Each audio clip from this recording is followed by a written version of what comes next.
expected. I mean, 100 calories. Not when you for eat the how whole many? goddamn burger. Yeah, but that's like only 1,500 calories for like an entire damn. bag of marshmallows. You Wait, think- hold on. Actually, though. 15 servings?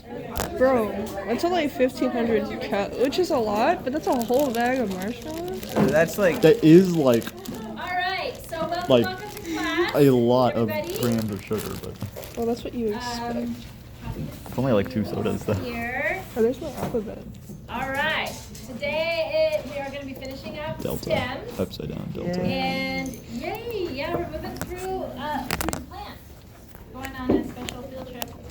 Starting in the roots, moving up stems, and then next on Tuesday we'll be covering leaves.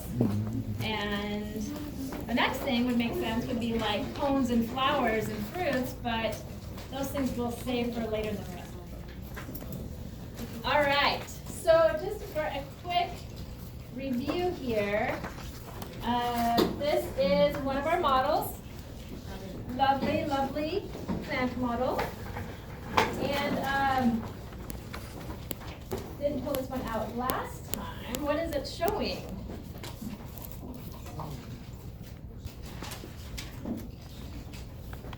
Sorry. What is this model showing? Stem, shoot, terminal bud, very good. Also lateral bud, and what you saw under the microscope, you saw something similar to this, right? And you were able to zoom right into these areas right here, right where I'm touching. What would you call these areas? Various snap. Getting there, getting there, getting there. What's the thing? Apical meristem. Ah. Awesome. Very good. So I was gonna say apical meristem. meristem here, apical meristem here, and you'd also have apical meristem at the tip of a root too, right? So the tips of shoots, tips of roots. Yeah, the apical meristem.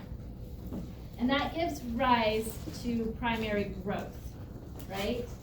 So we have primary growth, and continuing on, you have your primary meristems, or primary meristematic tissue, which, do you guys remember, it's, I think I have it on the study guide, that little diagram, but it shows like apical meristem, and then you have 3 main meristematic kind of tissue regions, which one of them becomes vascular tissue, one of them becomes epidermis, and one of them becomes ground tissue. Do you remember what those are called? Protoderm. What does protoderm become? Epidermis. Epidermis, yeah. leaf primordial.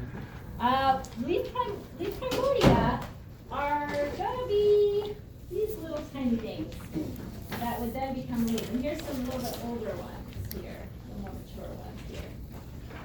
Okay, so if we're talking about meristematic regions, or tissue regions, right, which is the one that gives rise to the vascular tissue? Vascular cambium? No. Not quite. We're talking like early tissue region that starts from the apical meristem. Procambium. Very good. That Procambium one. gives rise to vascular tissue. And there is a region that becomes vascular cambium. That's something else.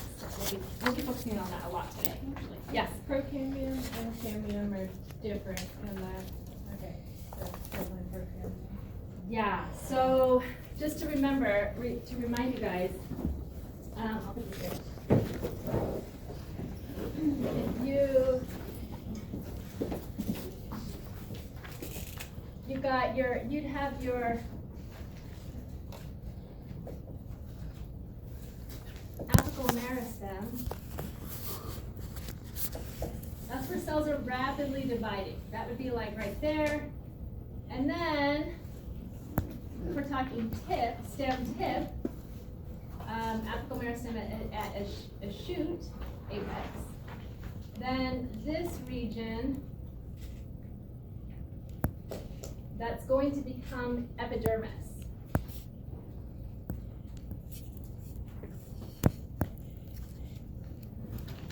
is protoderm. So you're gonna have this protoderm.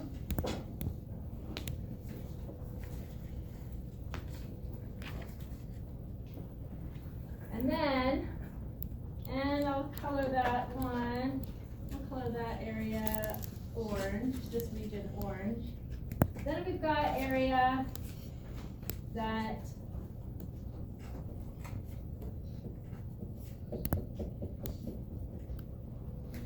I'll just mark red quickly. That region is going to give rise to vascular tissue. So what's that called? Procambium. Oops. Procambium.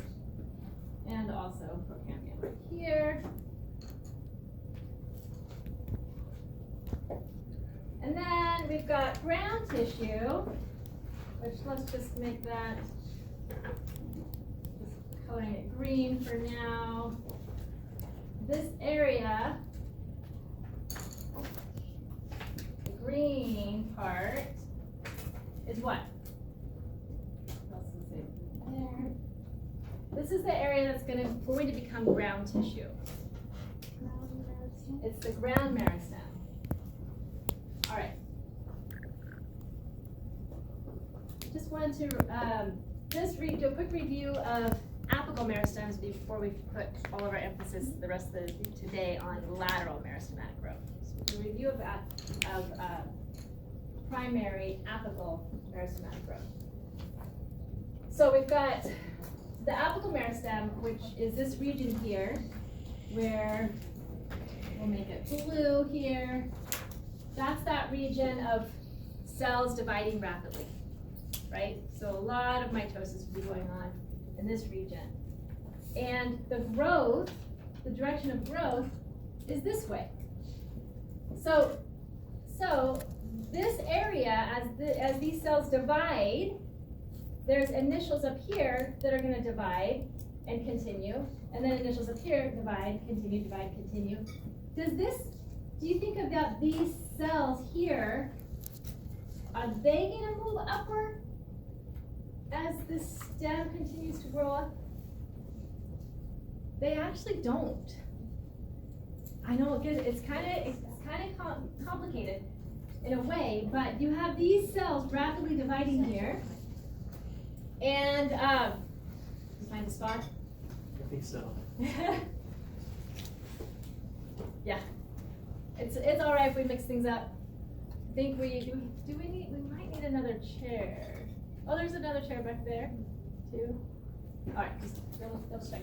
All right, so apical meristem, cells rapidly dividing. These cells, the ones that are kind of on the edges here, protoderm, those are going to become epidermis. So protoderm becomes epidermis. Procambium becomes vascular tissue. And ground meristem becomes ground tissue. And then we're going to have cortex, hip, right? All right, so we think of this stem tip, growth upward, division here, and then what happens, depending on where those cells are located, they're going to elongate, right, and then differentiate into epidermal cells, cells of the vascular tissue, either xylem or phloem specific cells, or they're going to be in ground tissue regions, which most likely are going to be parenchyma, right? Mostly parenchyma, but maybe some parenchyma cells as well. Maybe there might be some sclerids out there, depending. And they mature. Okay? If this is an herb, an herbaceous plant that doesn't produce wood, then it could start to build up, like maybe some, potentially depending on what species it is, might start getting strengthening with parenchyma cells first, and maybe some fiber cells develop as well. And then maybe it dies back, but it has like an underground portion that lives through the winter, and then you have new primary growth come up the next year. So that would be like a perennial herb might do something like that. But if it becomes, and perennial means something that comes back every year kind of thing. If it becomes a shrub or a tree and produces woody tissue, then we, the tips, the shoots, tips, the root tips will continue to do this kind of growth, primary growth. But the regions that already had primary growth, that already were there, they start to then get bigger width-wise, girth, right? So they start growing out this way. And so these cells, where they are here, they will elongate and mature here, but then there's some cells up here that then continue to divide and are moving upwards in a way of like new cells developing, new cells developing, new cells developing. And so these cells don't actually move up. So you have like a little tiny, let's say this is a little tiny seedling. It's not, but let's just say this is a little tiny tree. And this is the ground level. There's that little seedling. It's going to continue to grow up this way, and then maybe there's some stems that are growing out this way, right? To get more leaves, for more photosynthesis, for more food for that growing plant and for those growing roots that are underground. And also there's apical primary growth happening underground. But then as that tree, and you look at a tree and you see the trunk at the base, at the ground level, in the very middle of that trunk, you would have those original cells of that seedling in the middle there. They are not going to get up here. Does that make sense? I know it's tricky when you think about a tree growing. So as there's apical growth or primary growth, new cells are going to divide up this way, and then they elongate, mature, and this development occurs. All right, so that's primary growth. And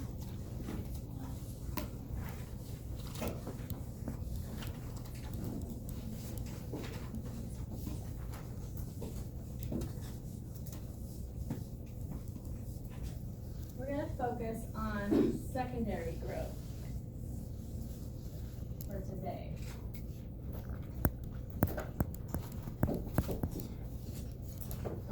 If there's anything else I want to mention with this one, specifically,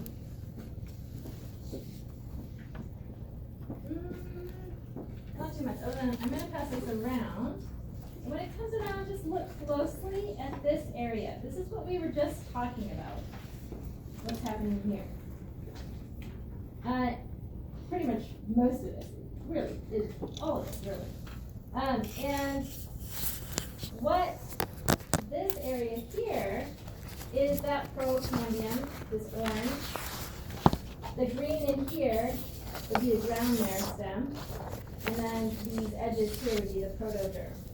And then down further, you then epidermis. This would be considered cortex, and then in here would be considered the pith, and then of course your vascular tissue. Okay, so go ahead and pass that around. Oh, another thing to look at here, then we start getting into leaf, which we haven't talked about leaves specifically too much yet. So focusing on what's happening here with the stem, but it is kind of helpful to look here and remind yourself that you've got xylem, phloem, and then this yellow-orange line here. If this area, which a lot of species it doesn't activate, it doesn't kick in and start producing lateral growth, this would be what you guys were talking about, vascular cambium, which we talked a bit about. This orange area would be like as if the vascular cambium. And so here, it is connected to the procambium in that those are cells that can become either xylem or phloem. There's cells that can become xylem or phloem. So in the beginning, yeah, that's why you see it as orange. But then down further, if this is going to become a woody branch, then that will kick in and start forming xylem and phloem inside in rings like we'll talk about, okay? So go ahead and pass that around and just kind of remind yourself of those components. Okay. So the result of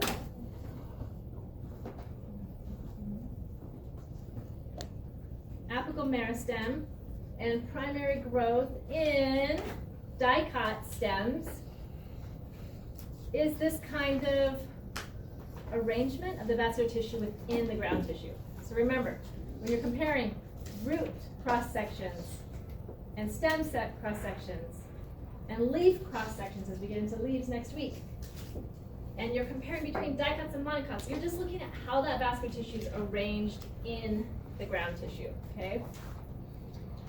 So remember, this is what's happening in dicot stems. And you can see there's these different cells here.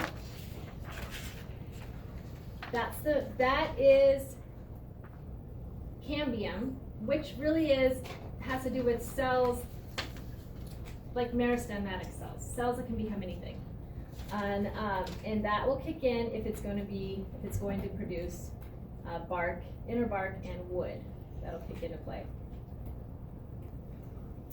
We don't see that in monocot stems. Monocots do not produce wood. And there's some monocots out there that you're like, oh, they sure seem woody. Anybody want to give any examples of those? Huh? Bamboo. Yeah. Bamboo is a grass. It's monocot. But it produces these cells that are have really solid, hard cell walls. And they have additional material in there that makes it extra hard, but they do not produce wood. You can make like a bamboo floor, furniture out of bamboo, a lot of things with bamboo, right? Super hard, like a wood, but it's not true wood. Yes? Are palms another example like that? Palms are another awesome example. Thank you. Yeah, palm trees, think of a coconut palm tree. That's got like a big trunk, right? But if you were to cut through and look at it, you would see this kind of thing. They will not actually form growth rings like we're going to see and like you're familiar with woody stems. Let's see. Oh, that one. Yeah, you can see the rings. Some of you who are sitting down in a picture, you can't really see it, but it's heavy. Watch me like my head down. Oh my gosh. Watching, like, all right, I'm working out and pushing up above my head. Then I hurt myself really bad. And then I get attacked by the blackberry. Oh, Where do you get these samples? There's little green I ones. think sometimes are mad at me for cutting my hair. All right, so, oh yeah, we've got the model here to show us that.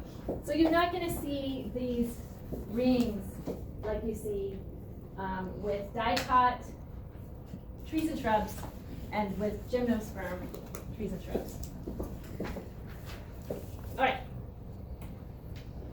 So yeah, so we don't see that line of cells. That is the vascular cambium we're talking about, okay? All right, so let's jump ahead to this part. Oh wait, I have that different. We'll scoot past that stuff for now. Go back to it. Those are modified stems, but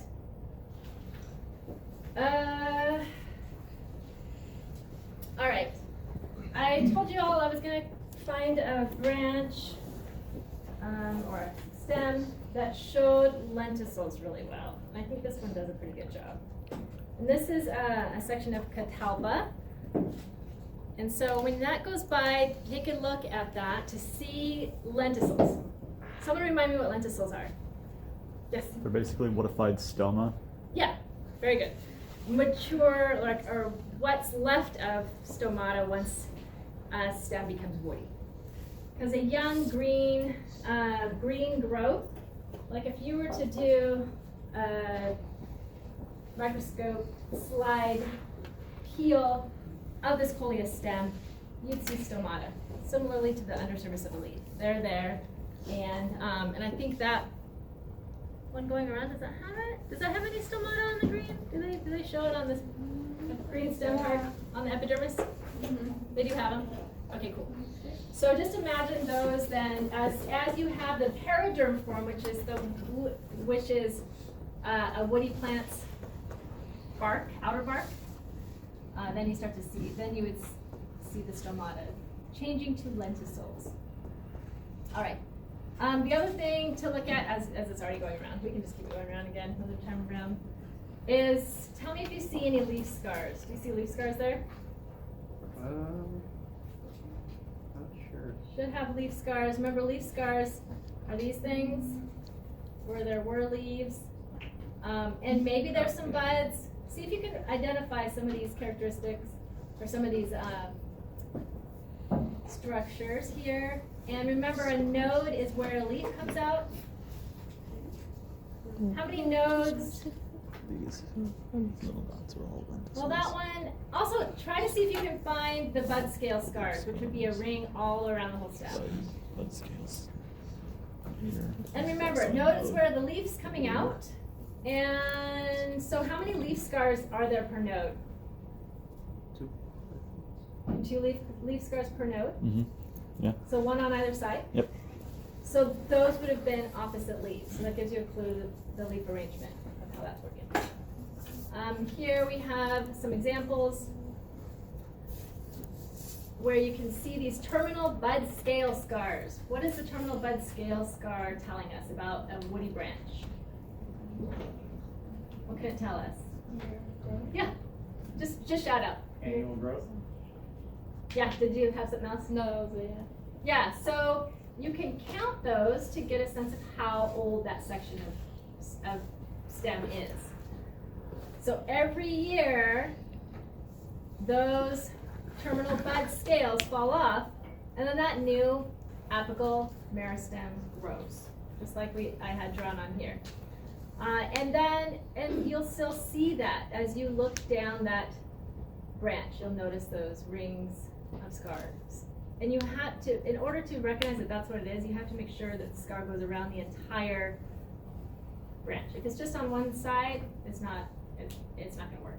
You don't want to use that to age your plant. It could be like this, where you have leaf scars, opposite leaves. So you have a leaf scar on either side of that branch, and the leaf scars almost connect together.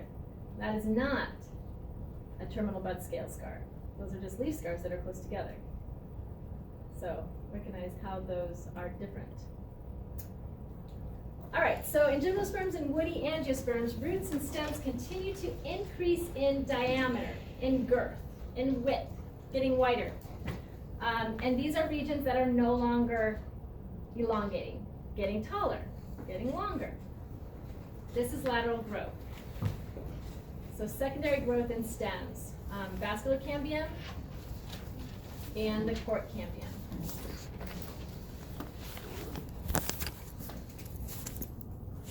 So remember, apical meristems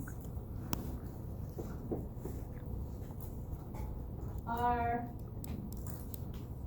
primary growth, and that's elongation of the plant, okay?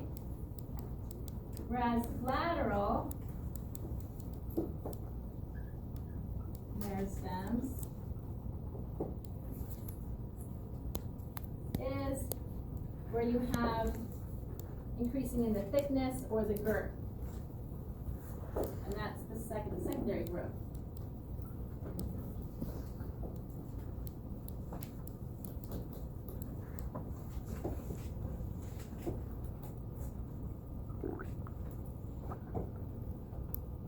And what are the two lateral meristems? We've got vascular cambium and cork cambium. Okay? So the lateral meristems, our two lateral meristems are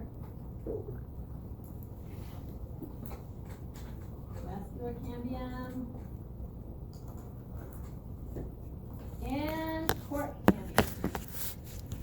Now we've already talked about these already a bit, so I think just enough so that hopefully this will be a little bit of review, but a lot of new stuff too.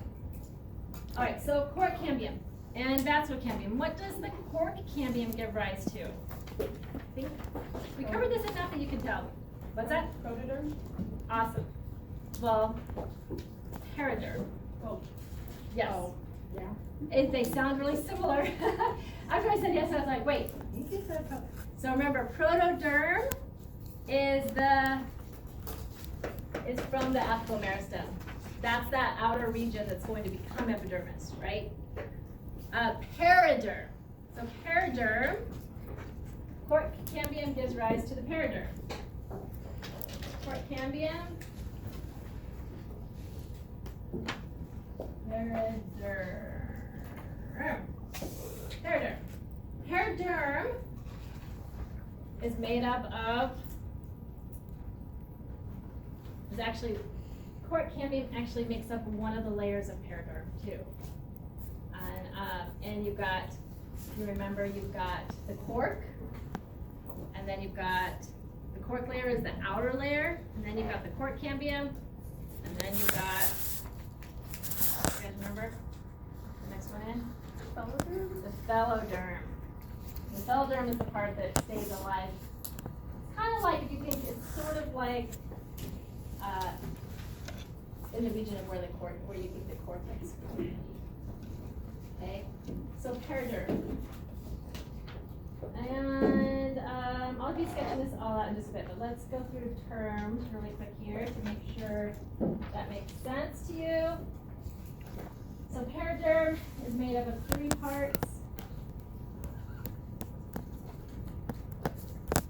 Outer, cork, and then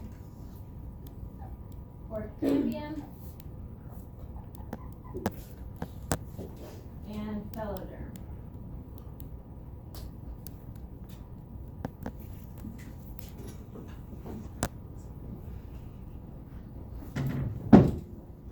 This over here. This here. Alright. So, and the cork cambium produces cork to the outside and phelloderm to the inside. And we call this whole layer periderm. Okay? Vascular cambium gives rise to secondary growth vascular tissue. Okay? So this gives rise to secondary vascular tissue. Okay, so then continuing with this,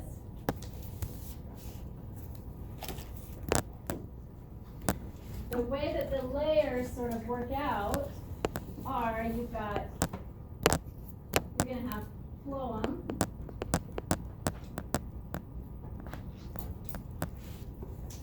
vascular cambium, and xylem, and you have xylem rays as well, and phloem rays.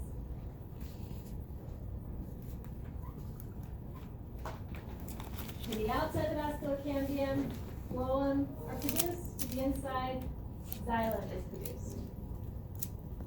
Okay. And that is what you have when you look at a tree, the trunk of a tree, a branch of a tree, anything that looks woody, this is what you've got going on inside. All right, so let's draw this out. I haven't given myself a lot of space here to do that. We'll do it over here. That's a good one. I got to admit this joke grew on me. Who wrote that? Tell you, Sarah. Who wrote that? I like it. I like it. Okay.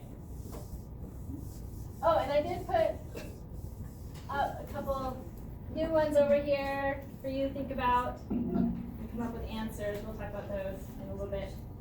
And actually, we can do it as kind of a commercial. But I just reminded myself that if you're ready, Deanna, Yeah, I'm ready. we will take a quick commercial before we get into the details of what's happening here with this. And we're gonna have a Mesa commercial. Have any of you heard of Mesa? Awesome. Okay, so if you are planning to transfer, if you are getting a degree in STEM, science, technology, engineering, math, you may qualify to be a Mesa student. What's great about Mesa is you get priority registration. You also get priority counseling appointments. It has a wonderful study space with snacks. Jessie, who runs the center, is super wonderful. She can help you with educational planning. She can help you with figuring out what school you want to go to. The requirements are you have to be transferring. You need to be in a STEM curriculum that requires calculus. You need to be receiving financial aid, and you also need to be a first generation college student. So if your parents have a bachelor's, you might not qualify, but if they only have an associate's, you should qualify. If you have any questions, Jessie is wonderful. She can talk through it with you. But if you don't qualify to be a Mesa student, that doesn't mean that you can't utilize the study space and the snacks and work with other students in there. So it's really awesome. What's up, Sam?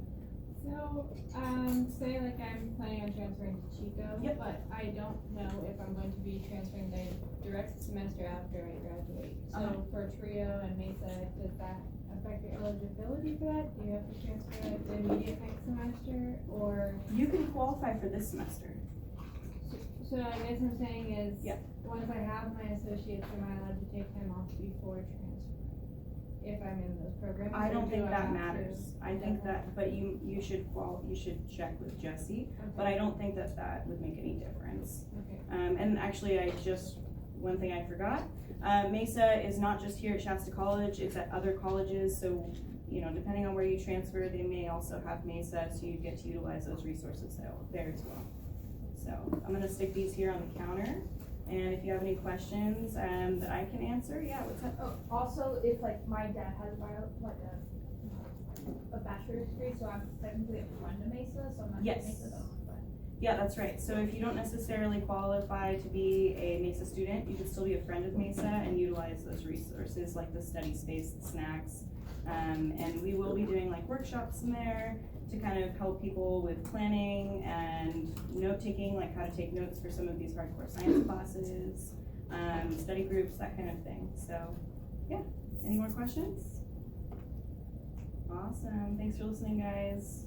Thank you, Deanna. That is an awesome resource that, if it sounds like it works for you, I would definitely jump on that. Yeah, Mesa is awesome. I really enjoy being in there. it's just like the next 3 years, okay? Yep. And Jess is like super sweet. Just chat with her about whatever you want to chat with. You don't even have to talk about school. Yeah, she's very inviting and very friendly, so helpful, so definitely. Awesome. All right. And did you mention you're working over there too? I'm also working in Mesa, so if you come over there, you'll probably see me. I help her with various projects, so I'll be in there all the time.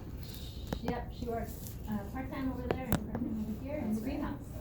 That's right. Trying to get that greenhouse whipped into shape for y'all. Yes, we will have a greenhouse tour at some point.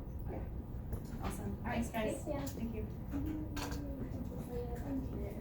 All right, cool. All right, so first I'm gonna, big picture, thinking about a piece of wood, and think about it. I want to show you this one first because it's a little bit tricky to get your head wrapped around all this.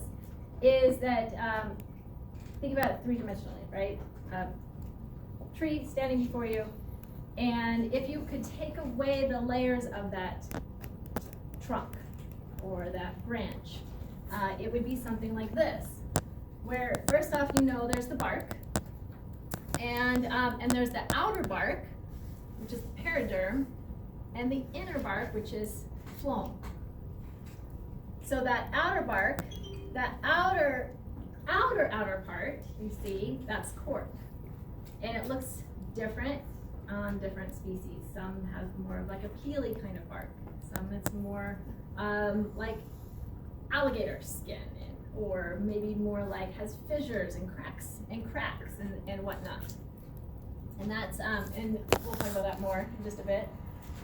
So that's that outer part, and then inside that, right, you have the cork cambium, and what this is missing, which I should have added in here, would be the phyloderm, which is a very thin layer of living cells right to the inside of the cork cambium. Then you get, and then that blends right into the phloem. Then you get into the phloem. And then that next layer that you can actually, with depending on the species and how wet that section still is, you can kind of peel this all, kind of peel it back. And you have then the vascular cambium, which are special meristematic cells that can become, depending on where they're situated, they can become either phloem cells or xylem cells. And they're going to produce phloem to the outside, and then to the inside then would be xylem. And xylem that's functioning as xylem should is called the sapwood. And then inside of that, you have older xylem that's not actually conducting anymore. It's not conducting water and minerals anymore, and that's considered the heartwood. And that's there as kind of like that just inner structure support for that growing, for that tree. Because it's not growing at that point where we're seeing, it's not growing up anymore. It's just getting wider at that point. But then way above it, it's still getting taller. It's still getting taller. And so, so a lot of what you're seeing when you look at it at a large tree, that trunk, is just support cells. Cells that are supporting, and actually not a lot of those cells are alive and actually doing too much, other than giving support. All right, so that's a three-dimensional kind of look to it. Now let's look at it by way of a cross section, okay?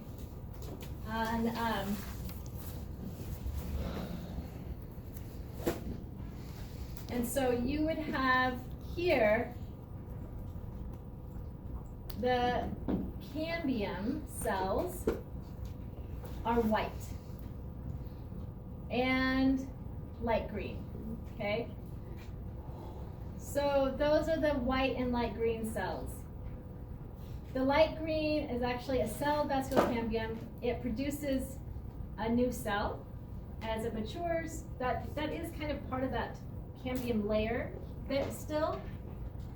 If it's developed to the inside, so this cell, when I say develop, I mean the vascular cambium cell divides by mitosis.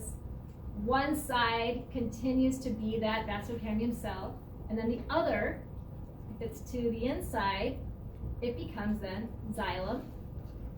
If it's to the outside, like right here, closest to the outside of the tree, it's going to become phloem. And then it matures, and then the new one gets built inside, and the new one gets built inside. Now, the phloem might seem like phloem would form rings as well, but the phloem cells are pretty close together and compact, and you will see as we look at cross sections of some 1 to 3 year old woody stems you'll kind of see how it kind of compresses and actually breaks open and new cells kind of fill in. But to the inside, that xylem, it forms these really cool layers, and those are the annular growth rings. All right, so looking at it in this way, let me get a few different colors here. Generally, a lot of times phloem is stained blue and xylem stained red, so we're gonna go with those colors. And I'll have vascular cambium cells be black, okay? So here's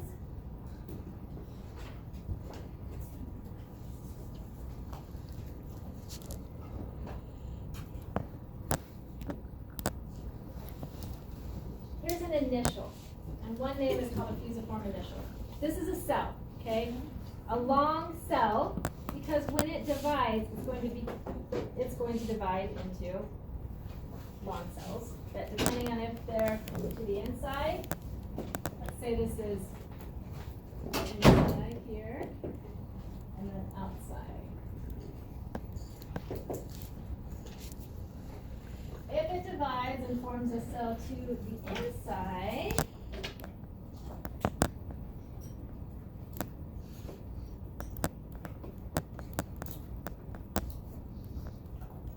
what is that cell going to be?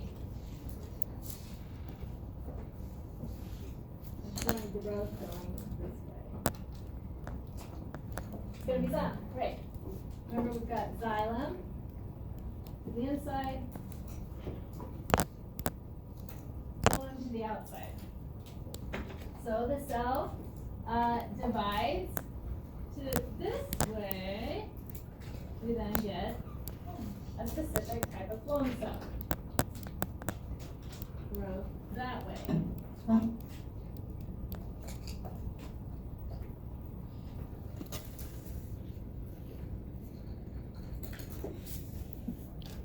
All right. So, tell me, what is one of the main conductive cells of phloem? What's a major cell that moves food around? Sieve tube element. So, as these cells mature, because this is going to continue to divide, this cell here, this is vascular cambium initial, right there. As it continues to divide, it's going to form new cells, new cells, new cells. So there's going to be continued growth this way, and continued growth this way. So if this is, let's then show that this cell is going to become, going to have its sieve plate here, sieve tube member, and that cell divides again, and inside, right next to it, then you've got companion cells. So these cells will give rise to this particular cell. If it divides and forms cells this way, it'll give rise to companion cells and sieve tube elements, like you see there. Okay, and then to this way, what kind of cell might this develop into on the xylem side?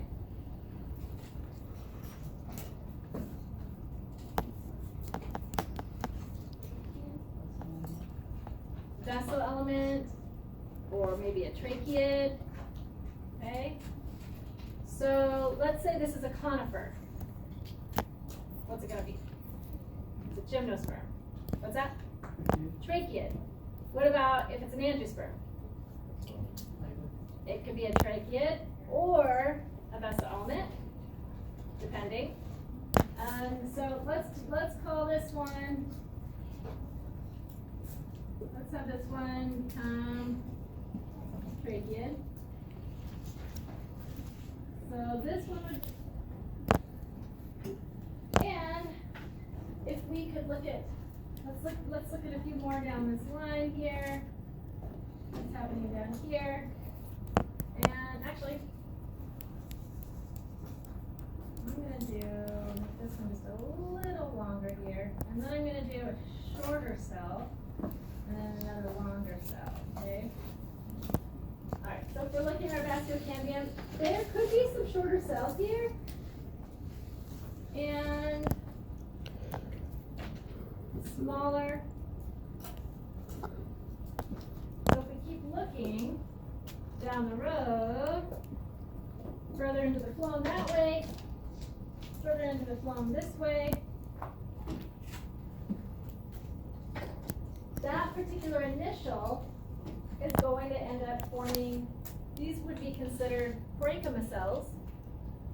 And we know within xylem, remember xylem and angiosperms can be tracheids, vessel elements, fiber cells, and parenchyma cells, right? Here's an example of some parenchyma cells.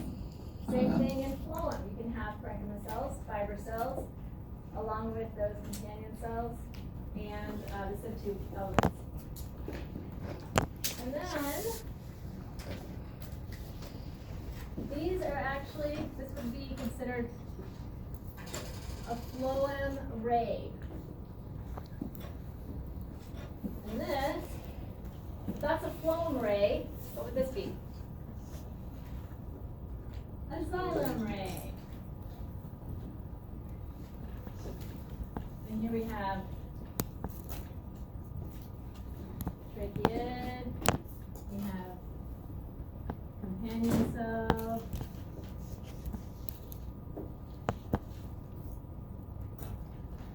we have subtube member element, and down here we're going to have another xylem cell, and this one, this area, we'll make that as it matures.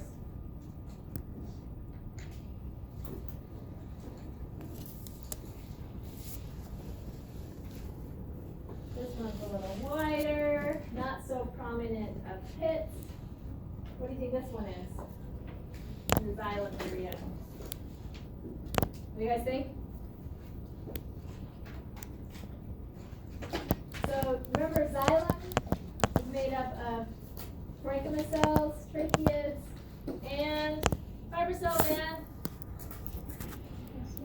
vessel element.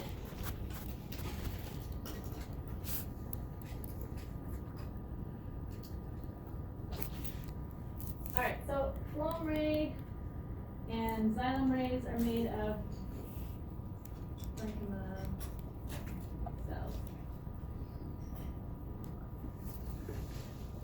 So this is sort of kind of looking at it in similar to what we're seeing here, in the way that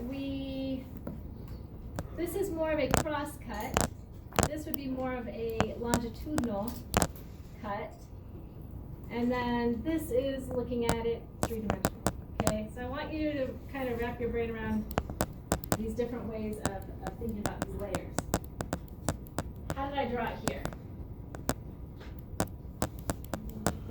Does this look like cross section or longitudinal section? Longitudinal, very good. So longitudinally. And it's actually reminding me to, let's see here, show you this cut.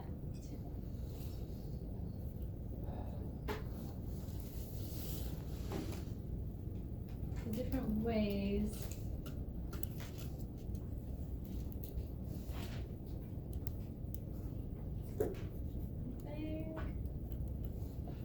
I think this is the best one to show you.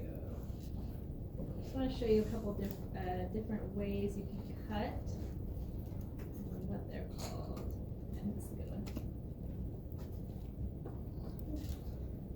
All right. So here,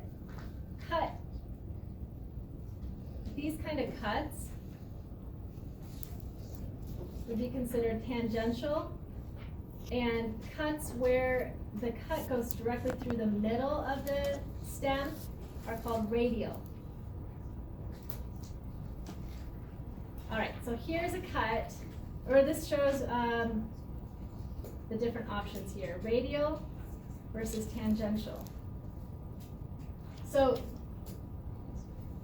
and then you've got transverse, which is a cross cut.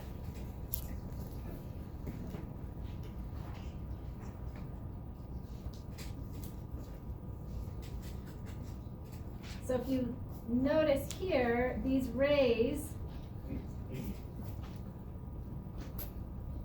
and you'll notice that the ray of parenchyma cells continues through the xylem and also through the phloem. And right here, peeling open the vascular cambium area, you have the surface of the vascular cambium and the phloem to the outside, xylem to the inside, and sort of, so this is interesting how you see a ray, and the ray sort of stops here, but you'll notice it would continue into the inner bark, into the phloem. Okay, so I just sort of tried to draw in a way so you can see the vascular cambium cells producing xylem, different kinds of examples of xylem cells to the inside, different types of phloem cells to the outside. The one cell I didn't add in here, I kind of ran out of space, would be a fiber cell. So fiber cells would also be produced by way of the vascular cambium. And we do see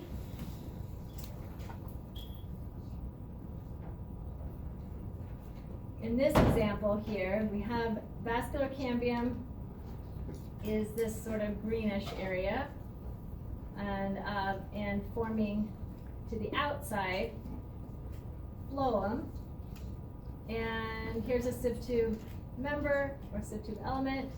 But then look at all these fiber cells. Quite a bit of fiber cells, depending on the species, could be produced in that phloem. What's this showing right here, these yellow cells? Very good. Right, so you're seeing ray, and these are then parenchyma cells, and it's really important because when these cells in the xylem become mature, are they alive or dead?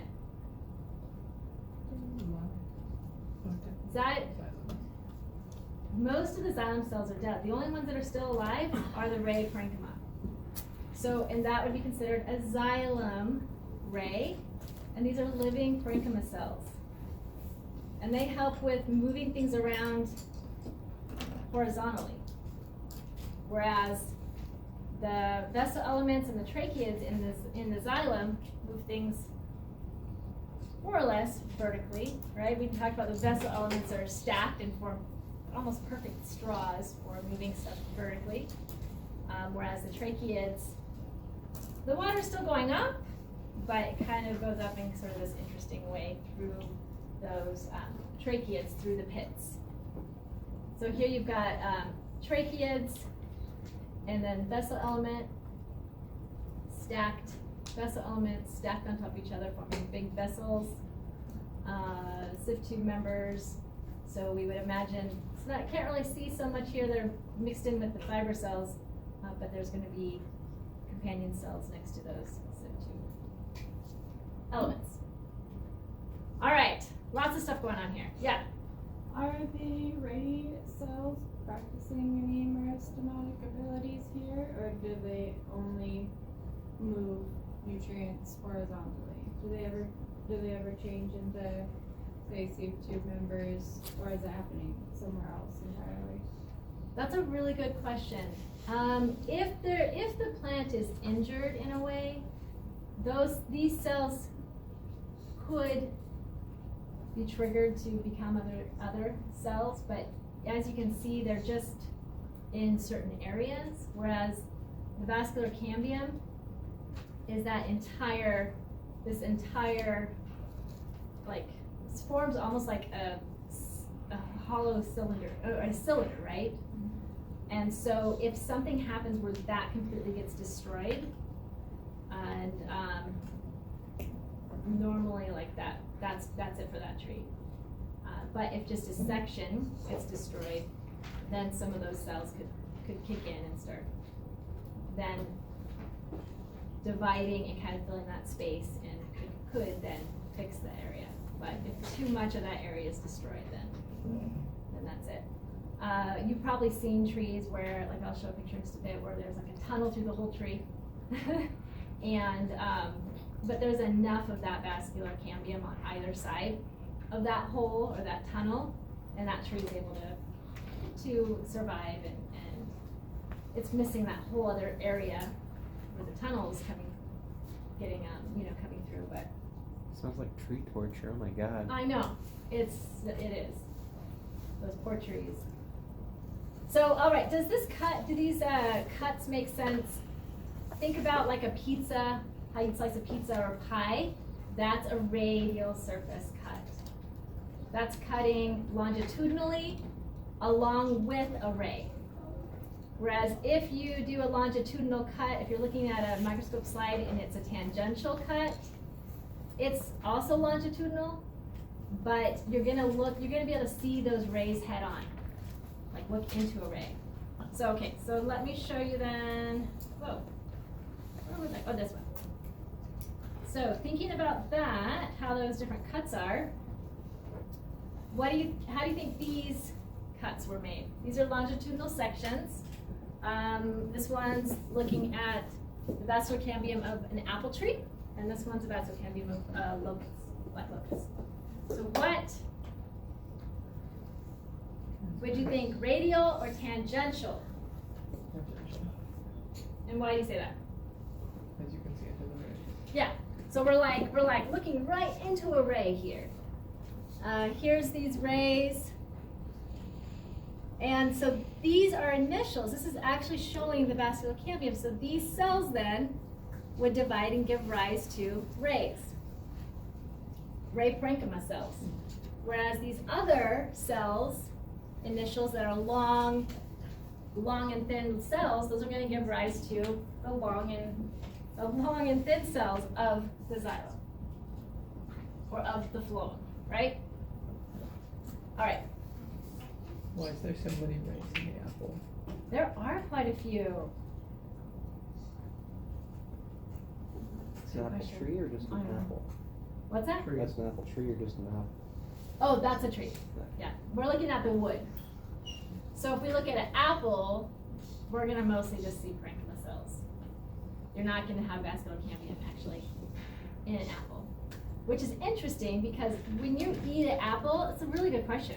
Because actually, when you the flesh of an apple is actually stem tissue, but it's like non-woody stem tissue, so the vascular cambium is not active in it. I know it's crazy, because if you think about like an apple flower, the ovary is down embedded in the stem of that flower, and so when that develops and enlarges, all that yummy stuff you eat of an apple is just stem tissue, and the core, the apple core, is actually the ovary. Yeah. Is that like the same thing with citrus fruits, why they have pith on the outside?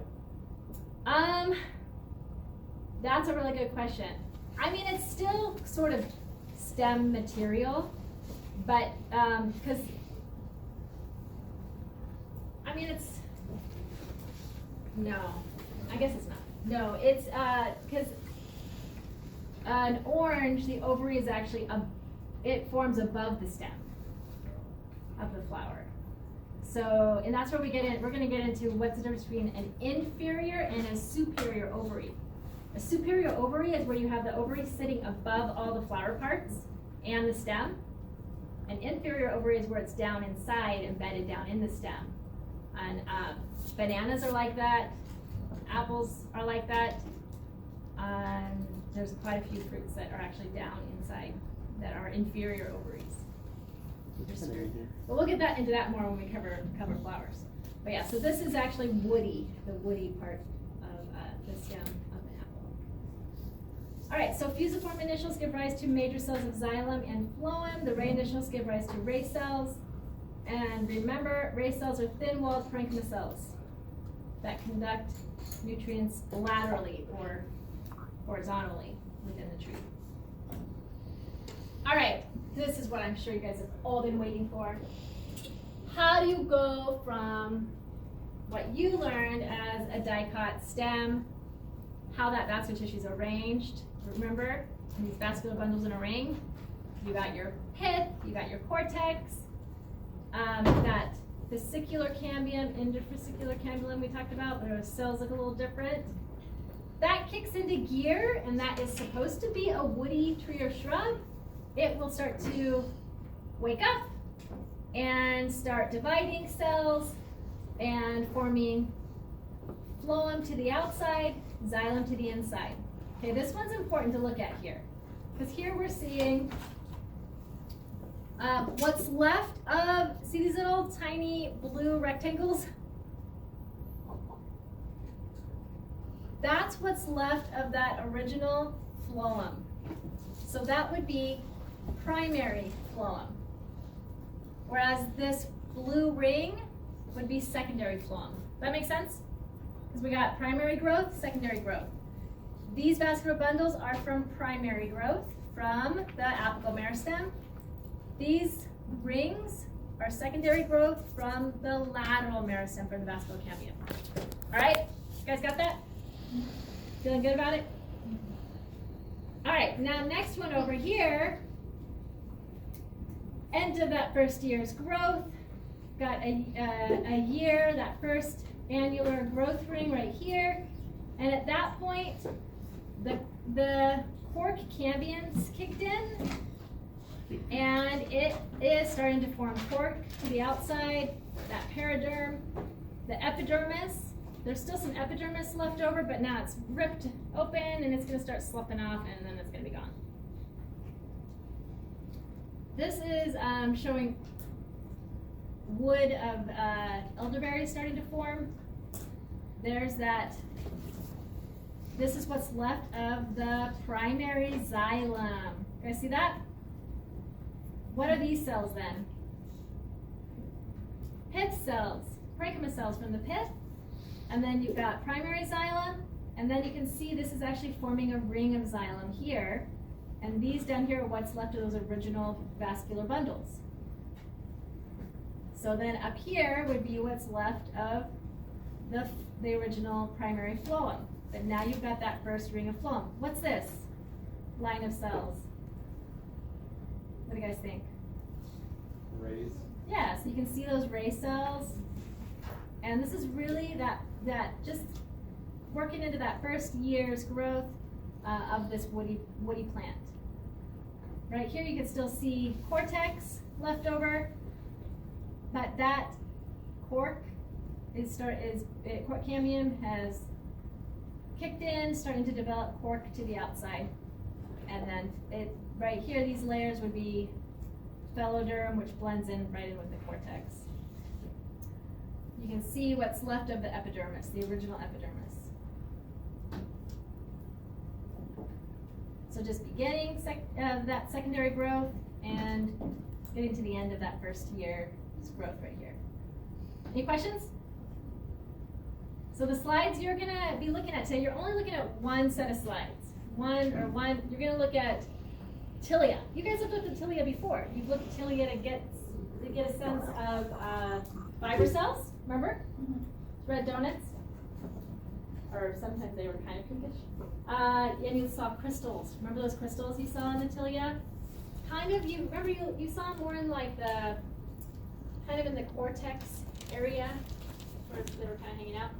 Now you're going to be focusing in on tilia. Those slides have first, second, and third year growth. And I'm going to want you to look at those mostly, look at the first, second, and third, but then the third to really see those, count 3 annular growth rings. And, here we go. Here's tilia. Great.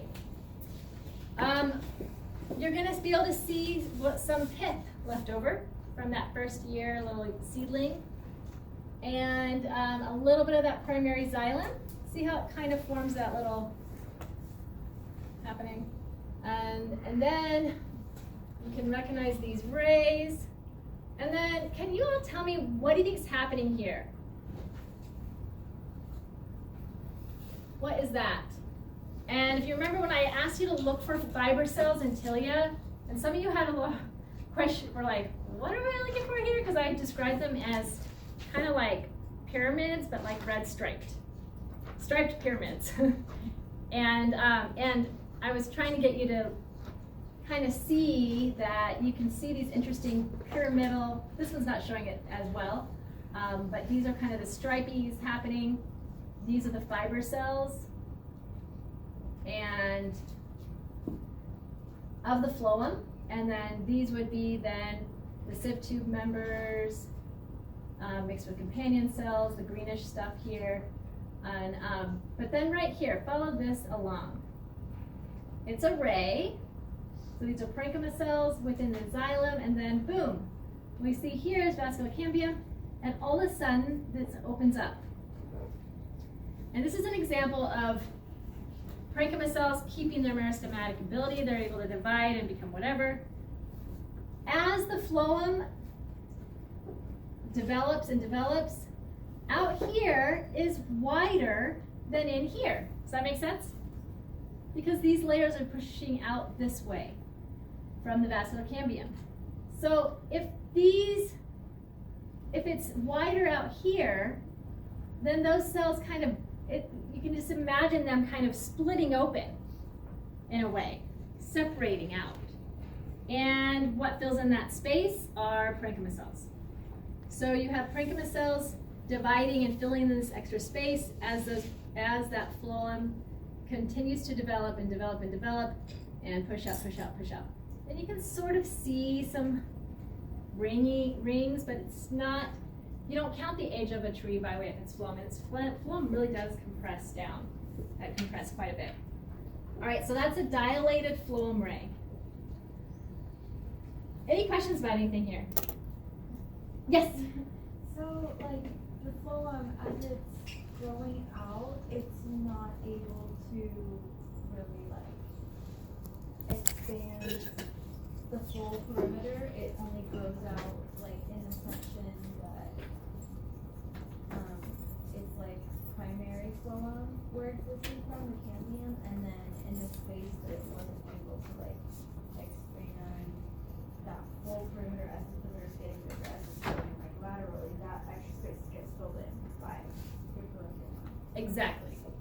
Yeah, because if you imagine, you know, here's this little stem, and as that vascular cambium is growing new xylem to the inside and phloem to the outside, right? It's widening, widening, widening, widening, widening.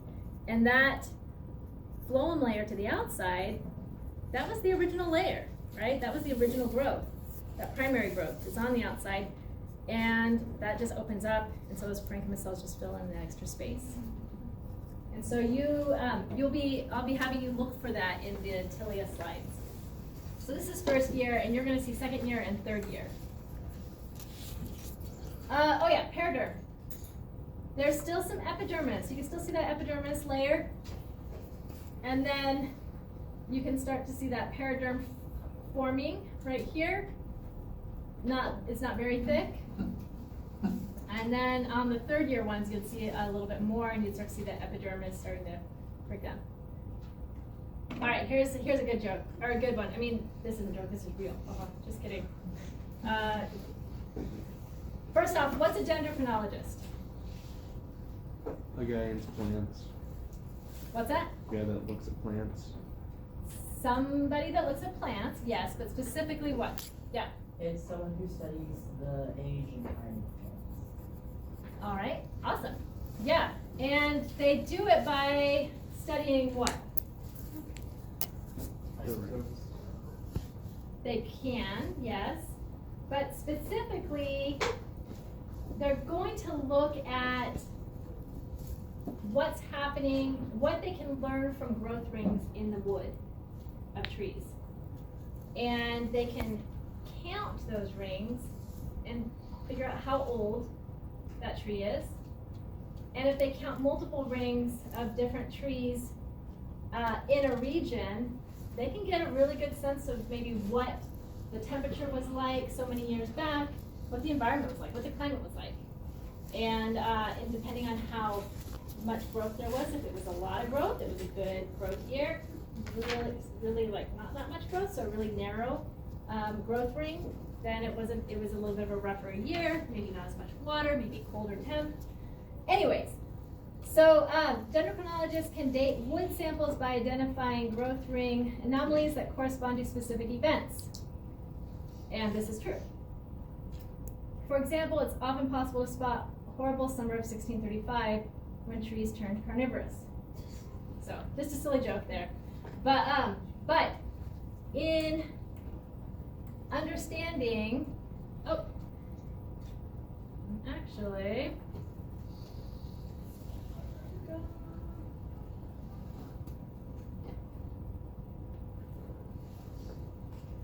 flipping ahead here, I'm going to go back.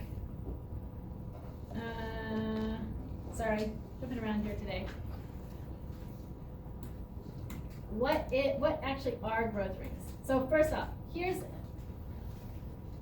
what a dendrochronologist might look at here in these growth rings being wider, connecting potentially to a warmer climate, more narrow, cooler climate, or maybe drought and whatnot. So what is actually happening there with those growth rings? And it has to do with the vascular cambium kind of like taking a nap, going dormant for a little while. So you've got, where we live, we have hot summers, we have fairly cool and wet winters, right? And then in the spring, it starts to warm up. When that vascular cambium, when it's a specific temp, around a certain temp, that vascular cambium will kick in and start developing cells to the outside and cells to the inside. As it starts to get cooler, or first of all, as it starts to get hotter and drier, that growth can start to slow down and become more dense. And then when winter comes around, that growth stops. So a growth ring is just that periodic activity of vascular cambium going dormant for a part of the year, waking back up, growing larger cells fairly quickly, to then a little bit more, not quite as large cells, slowing down, cells being a little bit more tighter together, denser, and then stopping. And then waking back up, rapid growth, developing cells quickly to the outside and to the inside, and then starting to slow down again and stop.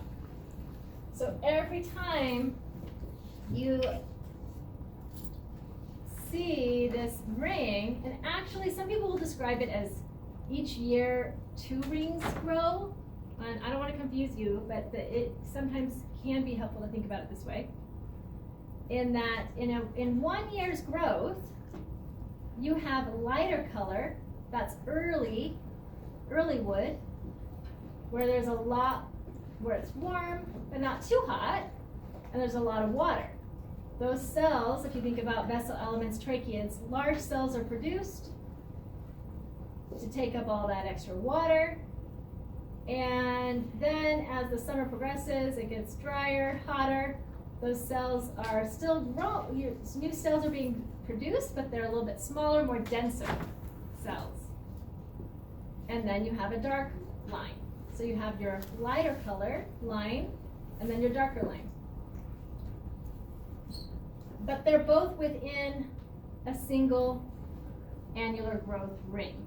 Does that make sense? If it was all the same color, you wouldn't see the difference between the rings, right? So that darker color is the late wood. Where we live, we can call that late wood, summer wood. And then you have that stop of growth of the cambium. And then the next spring, that light color, larger cells, less dense cells. So it just, every year that just happens. And it's just that vascular cambium going dormant during the winter.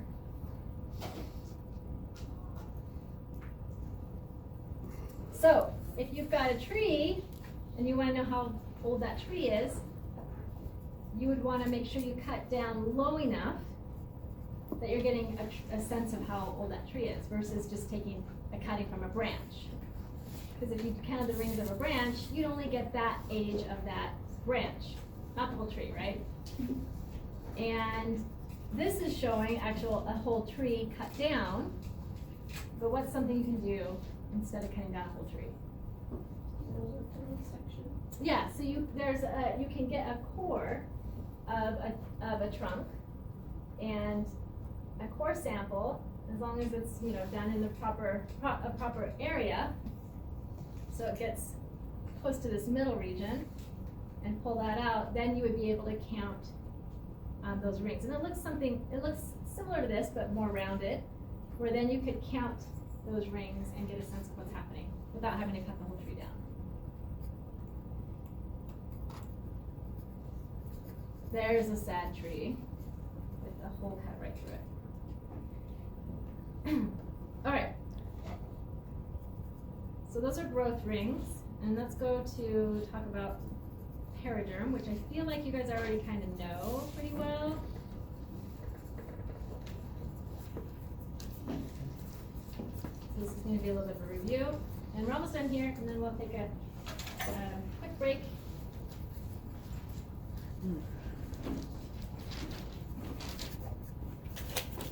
So I am going to want you to try to make sense of inner versus outer bark today on those Tilia slides. And the inner bark, remember, is phloem.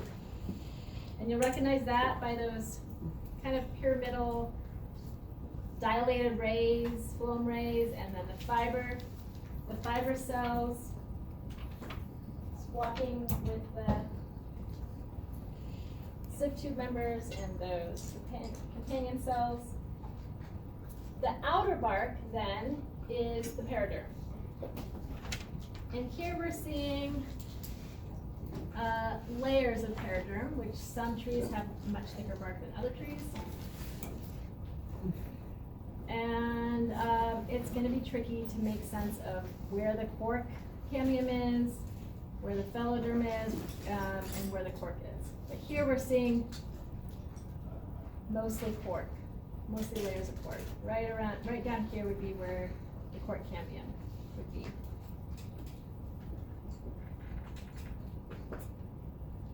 And this is actually showing functional phloem right here versus non-functional phloem.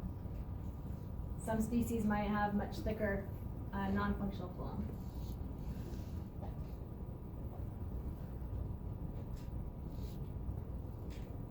All right, let's just make sense of all of this. What do you think is going on here with this blue stain?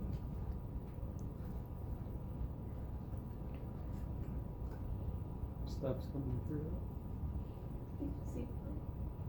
Very good. So these are the sieve plates. So this cross section is showing a few of these went right through these sieve plates. And yeah, there is sometimes when those are sliced, there is some proteins there that were going through that region, and they stained blue. All right, and then you can see the phloem fibers and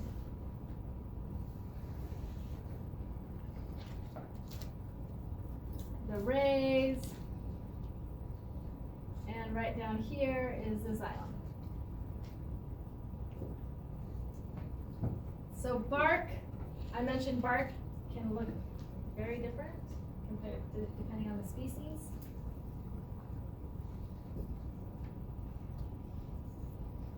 But it's all made of similar material.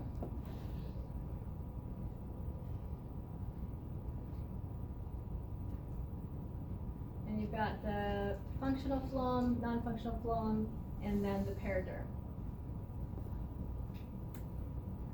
So if you hear me talking about wood, wood is xylem. When you say a woody plant, you're also talking about the bark as well. But specifically when you hear somebody talking about wood, they're talking about xylem. And in angiosperm wood, it's because it has vessel elements, it's considered a hardwood. So here you can see these large vessel elements in this walnut. And here's the ray cells, tracheids and fibers. So here's showing the different cuts. Tangential versus transverse would be a cross cut. You can see large vessel elements in the early wood. Late wood, the vessel elements are much smaller and more tightly packed. So denser, the wood is denser in late wood than early wood. Tangential cut with rays coming at you versus radial cut, you're moving along with the rays here. So conifer wood, you're not going to have the vessels. So you're not going to see those large vessel elements. Tracheids and fiber cells. You'll still see those rays coming through. So soft wood versus hardwood. What can almost look like a vessel element are actual resin canals or resin ducts. And those are just surrounded by little parenchyma cells that would then produce the resin. Which the resin kind of works like it actually lowers antifreeze. It works like antifreeze. And it actually helps to keep those conifers, they can kind of photosynthesize very slow rate most of the year. Much slower rate though, and they won't freeze all the way through. These resin ducts help to keep that, make that possible. They also do work to help heal wounds and whatnot. So this is a great example of tracheids. You can really see those tapered ends and pits connecting them together.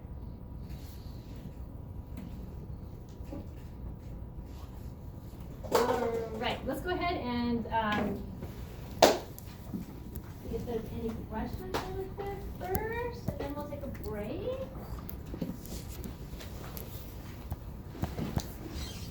You feel like you're getting down how vascular cambium works? Yeah? Okay. When you get back, we'll watch a little video clip that I think will help it sink in a little more. Yes? I'm curious how resin ducts work as how that Yeah, we'll talk about that a little more later. But it's really interesting, and you actually have resin ducts, these resin canals in the needles as well. And but yeah, it doesn't fully freeze up. And part of it has to do with the sugar levels in the liquid as well. But